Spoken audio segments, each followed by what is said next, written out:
Thought Bubble Audio.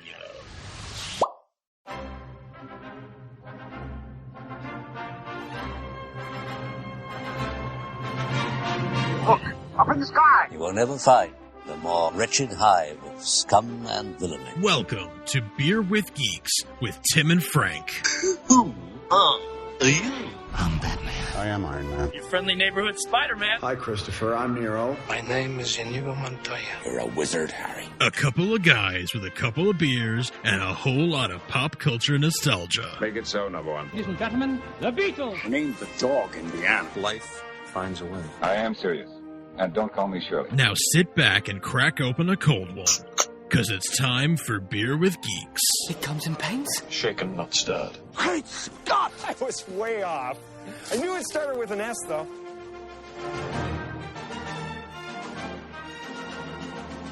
Hi, and welcome to Beer with Geeks, where two geeks geek out with beer. I'm Tim, and with me, as always, is my man who might be a menace, might be a phantom, might be a phantom menace. It's Frank. How are you today? Ooh, I like what you did there. I'm great. How are you, bud? I'm also great. Maybe because I haven't been menaced by you recently. Yes. Or phantomed. No, that doesn't work. I'm really torn in two about the whole thing. Oh, that's good. Sent down a shaft. Oh, no, how terrible. Is Maul the Phantom Menace, or is Sidious the Phantom Menace? It's Sidious. It's both of them. It's both, but it's Sidious. It's really Sidious, because Maul is quite literally in their face. So he is a menace, but not a phantom. Yeah, he stopped being a phantom pretty early in the movie. That's very true. Frank, we are here on Beer. The real Phantom Menace is Jar Jar, though. No, he's not a phantom. So who's the biggest menace in Phantom Menace? That's the question of the evening. Boss Nass. I was actually, you know how sometimes you just say Star Wars lines to yourself, like throughout the day, just randomly. And I was like putting my daughter in her car seat, and I was going, "Who's Dam Usam Uda?" as I was doing it, and she's looking at me, and she's like, "Who's that?" And I was like, "Oh, that's Boss Nass. He's Jar Jar's like kind of boss leader person. I'll show you one day." And she was like, "All right." Like, you'll understand someday. Yeah, you think are you so greater than the Gungans? I like did the. She was like, I'm intrigued by your ideas, and I wish to subscribe to your newsletter. So confusing, Frank. Nice. Before we get too far into rambling here on Beer with Geeks, what beer are you drinking this evening, this morning, this afternoon? Today, I am drinking a beer that I think I've had this on the show before, but it is a very local to me beer. It is an Earth Eagle Brewing American Lager. It is their Piscataqua American Lager. Piscataqua River is right near me. That's the river that there's a bridge across it that joins Maine and New Hampshire. I've definitely been across that bridge. You 100% have. Mm-hmm. Yeah, you definitely have.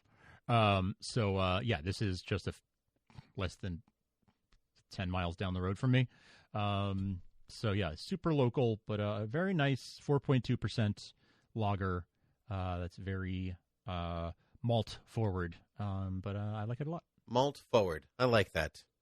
I am drinking a Watermelon Girlfriend. Woohoo! From the Krebs Brewing Company in McAlester, Oklahoma. Ooh. It is part of their Prairie Artisan ales. It's quite fun. It looks like what if a beer, like the can looks like what if The Simpsons was on a beer can. Wow, it really does. Yeah, it is a sour ale with watermelon, sea salt, orange, lemon, and lime. That is a wild combination. Yeah. That sounds so interesting. Yep. And truthfully, I haven't even opened it yet. So this is that's a good crack right there. That is a good crack. Wow, that is so interesting. Yeah. Okay, so it's definitely a sour. Sometimes they say it's sour, but it's not really. Yeah, sure. Definitely sour. You could taste the sea salt. Like, it actually is kind of salty. Mm-hmm. I don't know. Watermelon is the dominant flavor. Okay. So it's like sweet and sour. Yep. With a little bit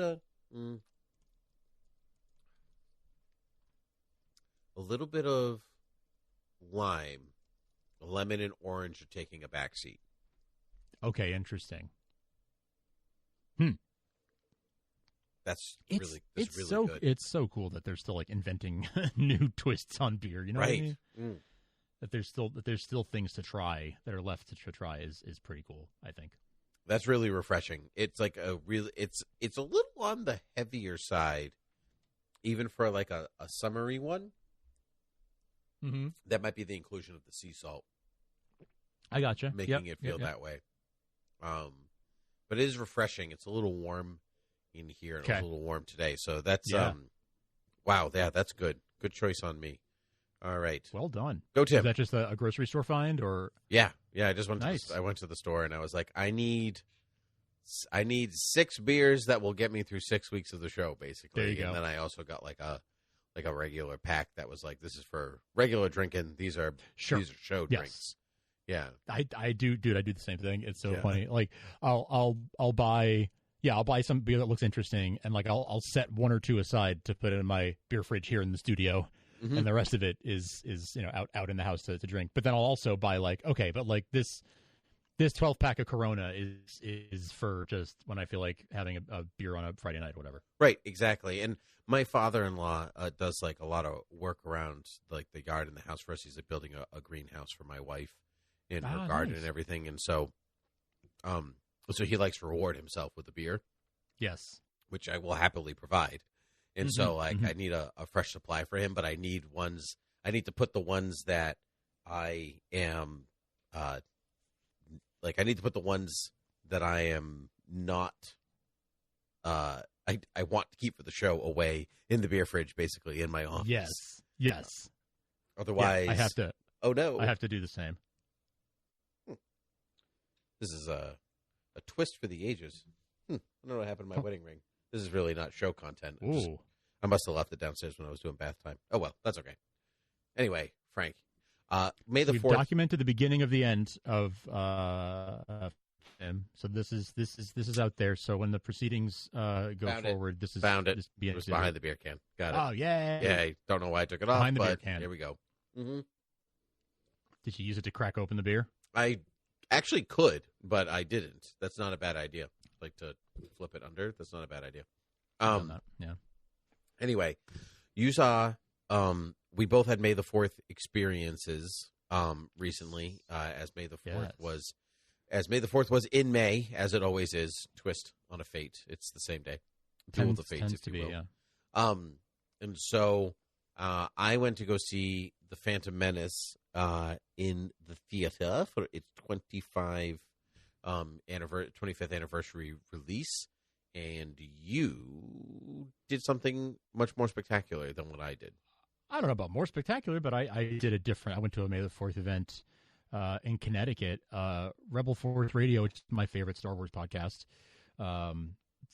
Longtime listeners might remember Jimmy Mack from Rebel Force Radio was on this very podcast to talk about his love of Superman.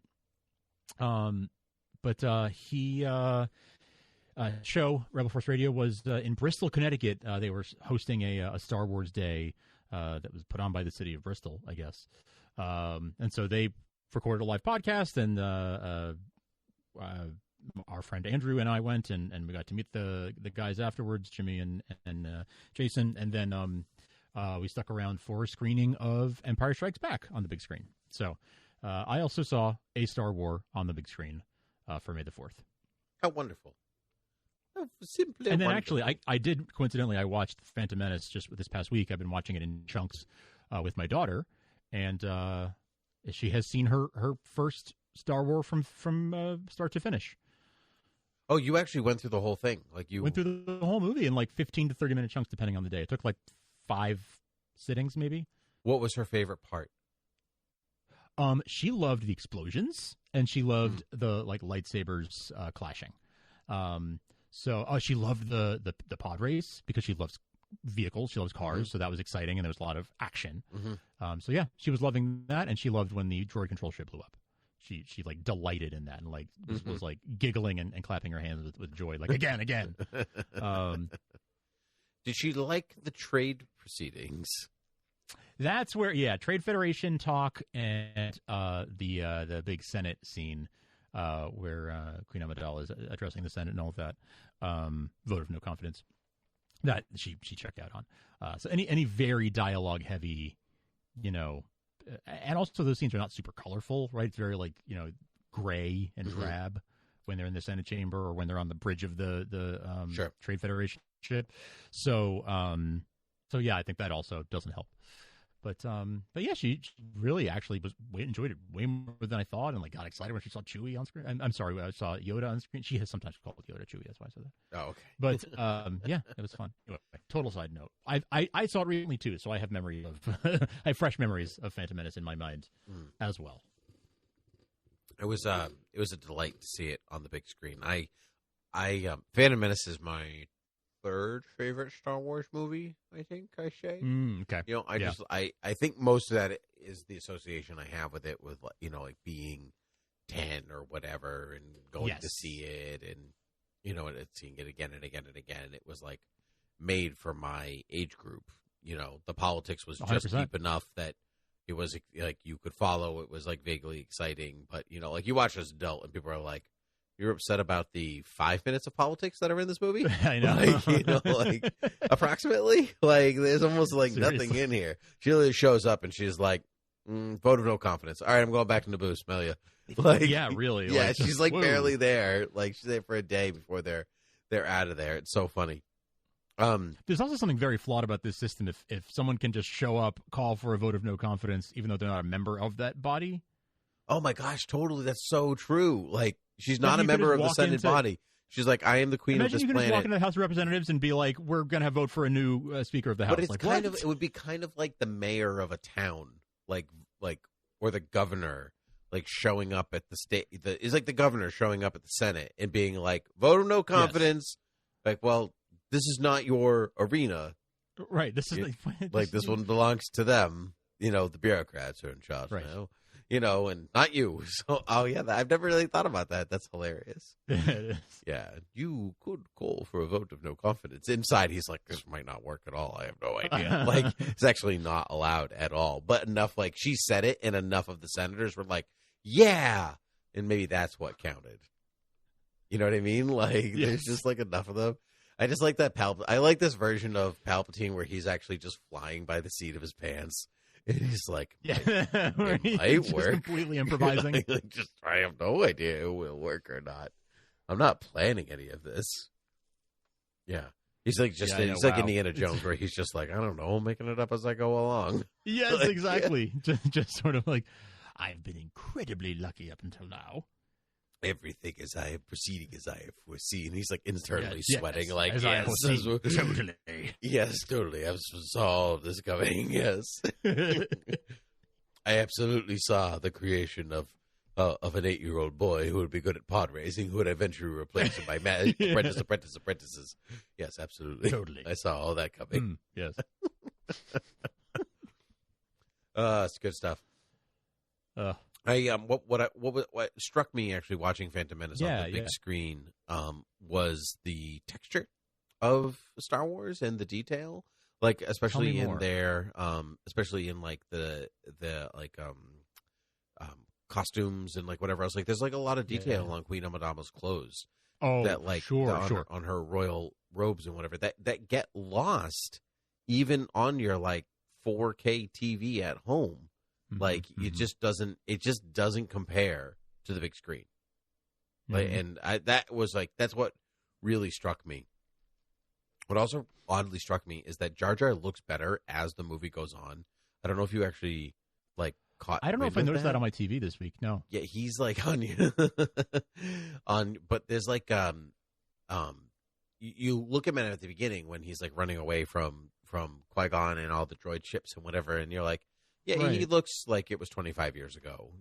Sure, like, okay, you know, not terrible. Like there are things, much worse things than out there. But like as the movie goes on, maybe it's just because your eyes adjust to it, or maybe he's not as prominent as the movie goes on. But like they still look pretty good. It's like you're still kind of in it. Like you're not. Yeah. You're not every time they show up and you go, ooh, you know, it's not like it's pretty fascinating. Yeah. Yeah. I found that with Empire as well.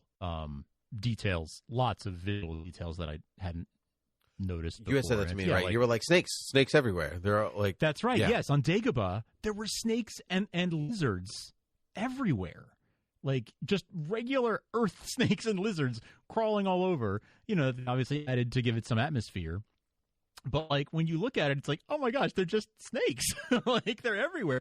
And it's like there are also vines hanging from a lot of the trees, right? So on I think on your TV, you just sort of, I don't know, like for me anywhere, I sort of, my eyes glaze over and it all looks like, okay, it's all just vines. Mm-hmm. But on the big screen, I'm like, holy crap, half of those are snakes.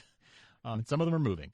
So yeah, it just, and like when he walks into the cave, one of the first things you see, I think it's like as he's like rounding the corner and comes into camera, into view, there's like a lizard on in the shot. And I'm like, that's just a close up of a plain old green lizard. Wow. How did I never notice that before? It's amazing what because your eye is automatically drawn to the thing it's supposed to be drawn to in the scene, right? That's good filmmaking where you're like they want you to look at something very particular, so that's where you're going to go. But on the big screen, and for a movie you've seen, you know, 4 dozen hundreds of times, like you can like your eye can wander away from an action that you know is going to occur. That's right. Yeah, and that's like so. For instance, also I noticed that like in the pod race scene when Jabba comes out, he has like basically like a slave girl, like, but she's basically in the Princess Leia bikini. Yes, like, yes. And I'm like, I've never seen that before. Ever. I never noticed that. Nope, never. I need to look for that now. Never noticed. It's like a variation of, but it's clearly meant to be that. I see. Stuff like that goes a long way. Finishing the movie, like, you know, you can see its flaws, you know, like, like I can certainly see them, but I just didn't care, which I think is what's so lovely about the movie, because it's, you know, there's some iffy acting in some places, but truthfully, not a lot. Like, there's not tons of iffy acting. Like, when there is, most of the time, it's getting backed up by some really like heavy lifting from some quality actors that are like Liam Neeson or Ewan McGregor or Ian McDiarmid. Thank you. I was going to say Ian Palpatine, McDiarmid, right? Not Diarmid. Diarmid. They're doing a lot of the heavy lifting in the movie, and so like, but you can, even Ahmed Best is doing a lot. Like he's quite engaging. Oh man, is he? Yeah. And so it kind of makes up for any of that. And like Natalie Portman is a very good actress, we know that, but like not in these movies. But that's okay. She was a kid. She was also a kid. In like complete fairness, she was. Yeah, she was 17 or 18. Right. She was. I think even during Attack of the Clones, she was still in college because they filmed during the summers on her summer breaks from Harvard, and so like she's still a kid too, not in acting classes. You know what I mean? Yeah, or right. not in not going to school for acting. She was a well, yeah, major, but yes, but like you also have to remember, it's half of this. A big chunk of this is George Lucas is directing. Yes, of course. Oh yeah, no. You know, like. Well, I just mean like they're less experienced. She and Jake Lloyd were less experienced, even though she was a child actress too. You know, she had been professional and everything, but like just like a little less experienced than everybody else around her. And so like they could work despite George's lack of direction. So who I wish had worked maybe against the grain of George's direction.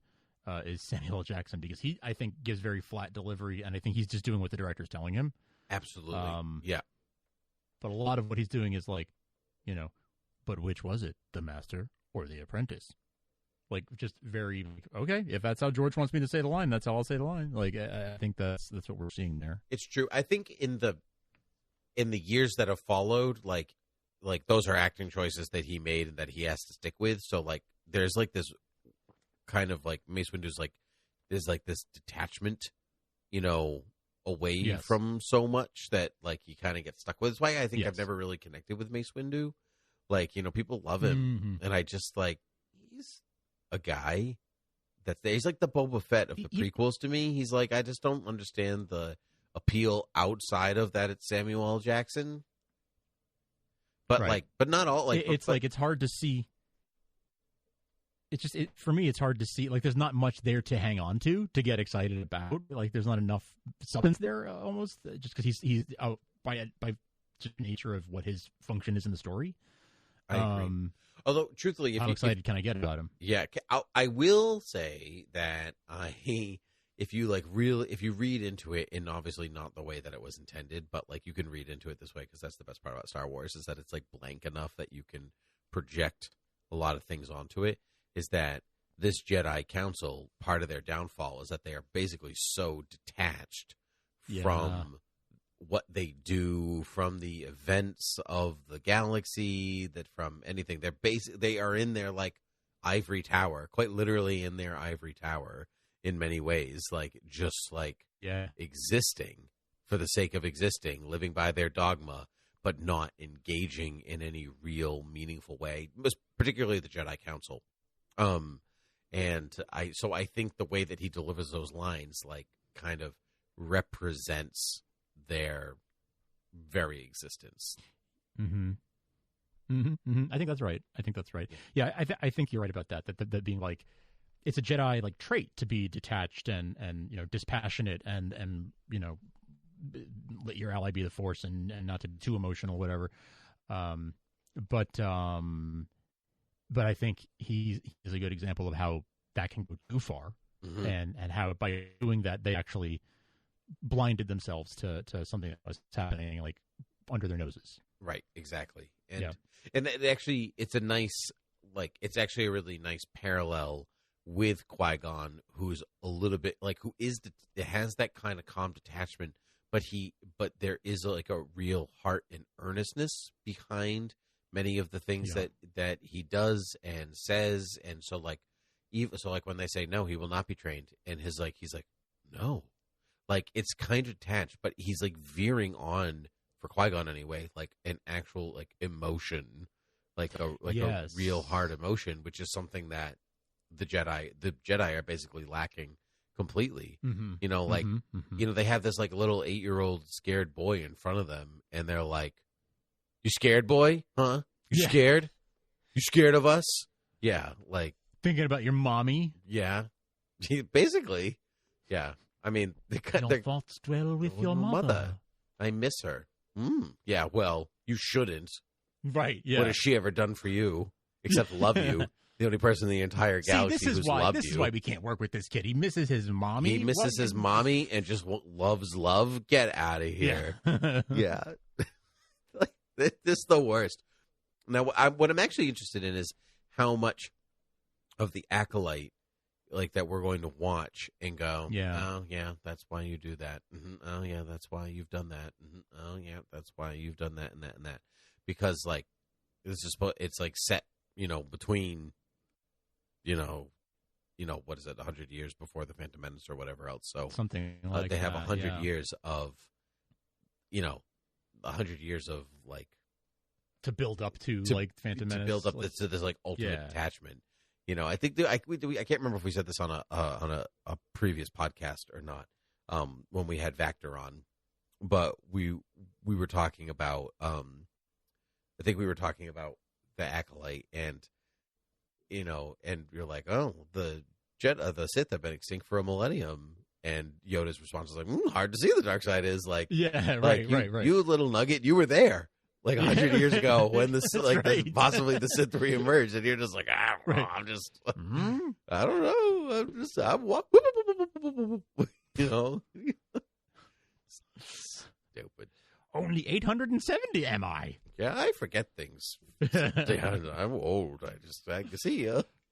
Oh, that was one thing watching Phantom Menace this time around. Granted, I watched it on TV. You watched it on the big screen, but I did watch it in 4K, and I noticed how much the CG. They replaced the practical puppet with CG that looked more like Yoda than the puppet. And actually, I was kind of impressed with how well it's held up since they did that, and how much attention to detail in imitating the mannerisms of puppet Yoda. Mm-hmm. You know, like they tried to make the CG Yoda walk a line between being more photorealistic, but not so much more that it doesn't look like Yoda anymore, because like his mouth is too articulate when he used to be a puppet. So how articulate can his lips really be? Right? Like that kind of stuff. They sort of rode that line of like, make it look like a puppet as much as you can, but maybe like a smidge better. Right. I remember watching a behind the scenes thing years and years ago about how his ears jiggle. You know, because the puppet's I love ears that jiggle. special. Yeah. I have watched that special feature from the episode 2 DVD, from Puppets to Pixels, it's called. Yep. I've watched it 24 times probably. Wow. Like I love that special. It's so that special feature. It's so good. I think it's on YouTube. If it is, I'll put it in the show notes. But it's fantastic. Yeah, I'm fascinated by it. I just love. I love seeing how they did that, and I just really appreciate it. I just didn't really notice it in Phantom Menace as much before, but I noticed it most especially in that scene at the end where Yoda and Obi-Wan are talking about training Anakin, and you have Qui-Gon's defiance. Qui-Gon's defiance. I sense in you need that. You do not. You know that whole scene. I really noticed it there, and I was like, wow, they really did a good job. They nailed it with this. Considering how far off they were with the original puppet. It wasn't the movements of the original puppet. It was just what he looked like. It was just the look of it. And I can understand. It just didn't look like Yoda. It didn't look like Yoda. And I can understand they were going for, like, he's much younger, you know, and by much, he's like 30 years younger. No, you'd be more than that. You'd be 50 years younger. Just something 50 like years that. Younger, because, still. yeah. In the grand scheme, look, if we get from if Grogu looks like the way he looks at 50. Sure. I mean, yeah, right? Sure. He can't have changed that much from 850 to 900 years old. You know what I'm saying? Mm-hmm. Nope, I agree. Yeah, or could he? Because it's all made up. So who knows what the aging cycle of Yoda's species Regardless, is. Obviously there was enough outside pressure to change the look of Yoda because no one thought it looked good the first time around. It just wasn't a good design. No, it just felt like, well, we're stuck with it, so let's just roll with it. Yeah. But that's I'm glad. That's one change I'm glad that they made. I think that was the right move to make. Was to say, you know what? All right, in the future movies, he's going to look better, and let's go back and fix the first one so that it's all consistent. What I did feel about this movie in Phantom Menace is in the fight sequence or the last lightsaber duel, the Fate's lightsaber duel, is how choreographed it feels in comparison to the fight in Revenge of the Sith. Or even in Attack of the Clones, actually. And so those feel a little bit more organic than Phantom Menace, which does feel like show us your moves. Yes, I agree. I would submit that that's largely intentional. I think from some of the stuff that I remember seeing in other DVD special features and stuff, I feel like I remember a conversation between George and Nick Gillard, who's the fight choreographer, stunt coordinator. He, I think, was looking for a very we're in a very the Jedi are very formal and have very rote ways of doing things, so it should look sort of like we're going through the motions a little bit and we're doing our choreography because it's like I'm following the techniques I was taught. That's fascinating. Yep. And then as the further away we get from the sort of heyday of the Jedi, the more organic it becomes. That makes sense because George's original idea was that the lightsaber was like a great sword. It was big and heavy. Right. Like a samurai sword, and was heavy, and that you needed two hands to. So, Vader and Obi-Wan in Episode 4, I think, are pretty much always two-handed in the way they're handling the sword because it's supposed to be heavy, and But of course, by here we're flipping and holding it with one hand and all that stuff because that's changed. But I think there's some of that still made its way in the sort of looking choreographed, and that the further away we get from that, the more and more organic and the more and more loose it becomes. Again, if you wanted to read into things too much and just kind of keep going down that track, the Jedi are actually not really used to fighting enemy combatants with lightsabers. Yeah. Because the Sith have quote unquote been extinct for a millennia, which in Star Wars means 100 years, I guess. I guess. But well, that's okay. And so when they're actually confronted with Darth Maul, it makes sense that they fall back on basically the training style of lightsaber, like if they were fighting each other in a dojo or something like that, because that's as best they've got without real experience fighting enemy combatants that can fight back like that. And that only gets less. I guess they have more practice through the Clone Wars, because even though they're not really fighting all lightsaber, villain, they're fighting droids that have weapons that can block the lightsaber and so on from there. So it actually increases their ability to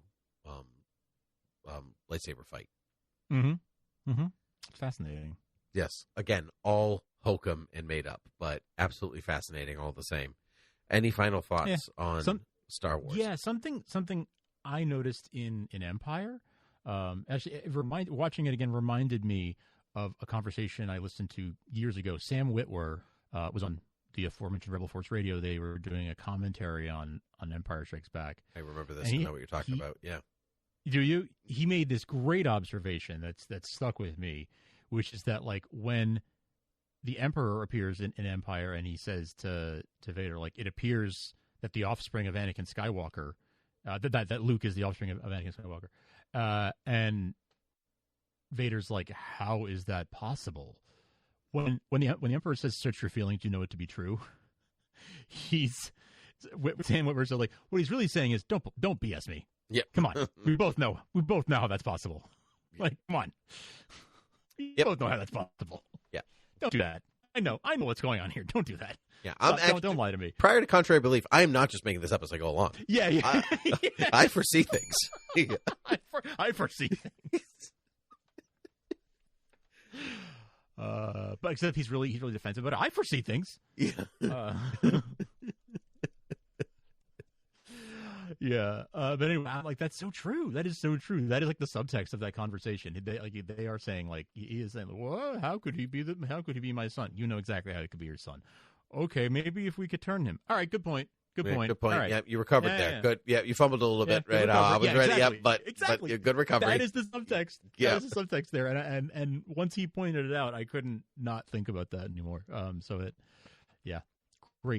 Great observation that I think is very astute. It is. Empire's a good place to end to, because what a movie. Yeah. I did also see Empire on the big. No, I've never seen Empire on the big screen. Yeah, this was my first time. That's the last one that I have not seen on the big screen. Oh, saving the best for last. I need A New Hope and Attack of the Clones to get the full bingo. I think you're going to get to Attack of the Clones first to get to that bingo. Most likely. Yeah. Most likely. Yeah, if they do. I mean, Phantom Menace was actually successfully, financially successful to re-release it on the anniversary. So I'd imagine they would release Attack of the Clones on the 25th anniversary. That's what I'm thinking too. Yeah. Yeah. No complaints. Yeah. I'll be there. Yeah. And then the Star Wars 50th anniversary is not that far off either. Right. Yeah, 77. 27. Yeah. Very good. Well, Frank, where can people find us? Head on over to beerwithgeeks.com, and you can see whether or not I found that Puppets to Pixels special and threw it in the show notes. Thank you so much for supporting us by rating and reviewing our podcast in whatever app you use, and subscribing, and of course, for supporting us at patreon.com/thoughtbubbleaudio. That all means so much to us and helps us to keep making the show. So thanks for that. Very much. Thank you so much, everybody. Well, and that means until next time, cheers. Cheers.